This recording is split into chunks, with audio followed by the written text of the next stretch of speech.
So let's talk about 5 streams of income that you can create using things that you already have. So I'm about to surprise you with something that most financial advisors won't bring up, but you are sitting on a gold mine right now. So we can turn the stuff we own into multiple streams of income that pay us while we sleep. But let's go ahead and walk through how we can make this all happen. So I used to think that building wealth meant being a real estate mogul or having, a big business enterprise. But I had a light bulb moment when my daughter, who left for a summer job, didn't need her car and decided to rent it out on Truro. So that's when I realized that I was looking at a lot of the things I own all wrong. They could be used as money-generating assets. But before we dive in, please gently hit that like button to give a little love to the algorithm. So number 1, your home, the place you live, is a hidden income machine. There are many possibilities. Like if you have a garage space, then that could be rented out to a different car. Or I had a friend who rented hers out to someone in the neighborhood that wanted an office space because they were a writer and wanted some solitude, I guess. You also have driveway space, especially like if you have a long driveway. I know someone that rented out part of their driveway for, I think it was a camper or an RV. So you could rent out your whole place, either just a bedroom, or you could rent out your whole house or apartment, especially for special weekends. I know some people who, like in Austin, they rent out their place for, a weekend or 2 weekends for the Austin city limits. Sometimes there are places where you can rent out for, certain sporting events, or even holidays. Sometimes there are holidays where families tend to gather and they're looking for extra space. So many of those options are easy. I did rent once an Airbnb where the host told me that he just goes and stays at a friend's every time he rented his place out for the weekend. So here's the good part about that your CPA or financial advisor might not mention, is that the IRS lets you depreciate business assets. So if you're using your house or part of your house or part of your garage, and that's something that's generating income for you, then even though your property goes up, that it appreciates, the IRS lets you depreciate it. So it views it as something that's wearing out, and depending on what type of asset it is, it might be a shorter term depreciation, like a car, or a house, which is, a few decades.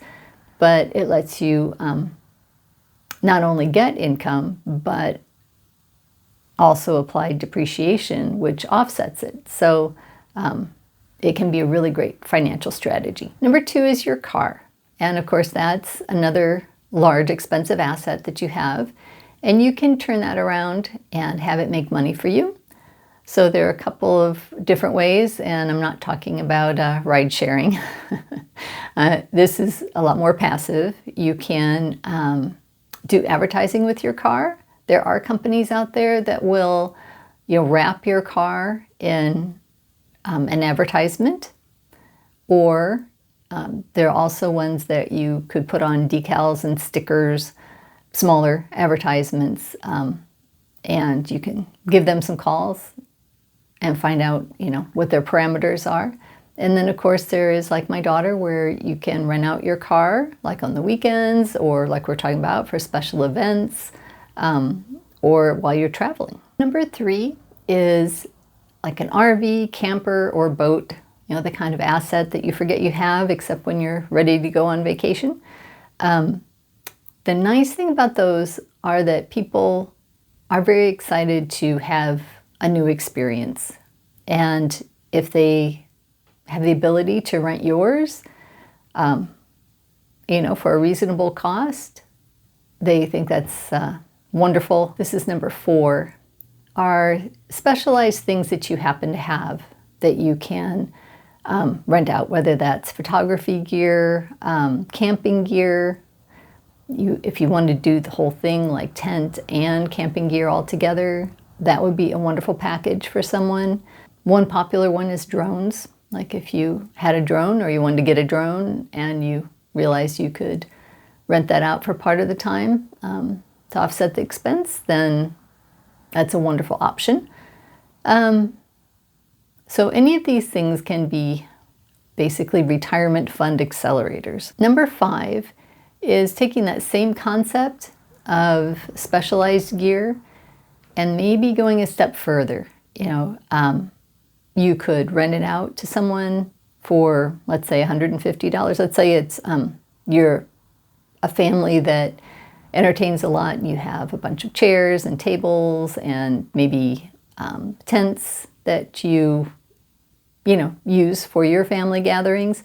Well, other families want the same thing, and it's expensive to go out there and buy all those chairs. So if you would be willing to do the setup and then the takeaway, people will pay extra for that to not have the hassle. They might not even have a car that could fit it. So if you can do that, you make a little bit more money. It takes you a little bit extra time, but it's a win-win situation. And so there you have it.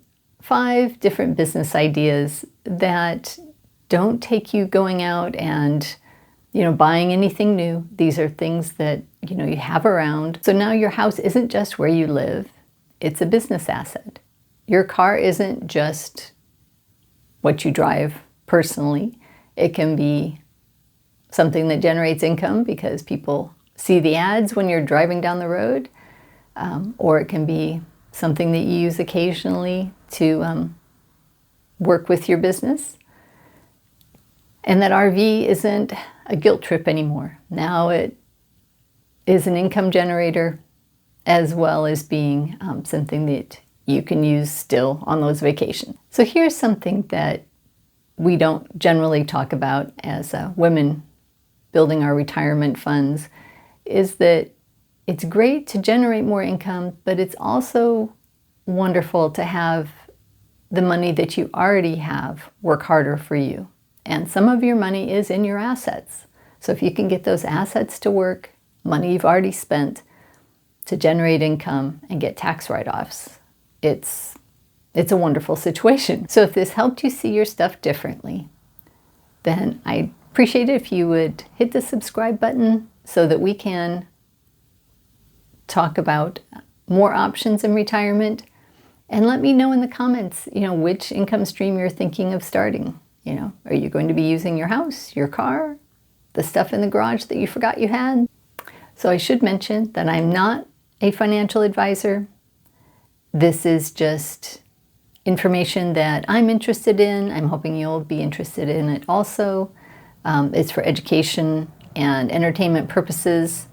And please talk to your own financial advisor, your CPA, about how these things could work for you, how the tax depreciation would work, and maybe they'll have some great ideas too. So I hope to see you on the next video.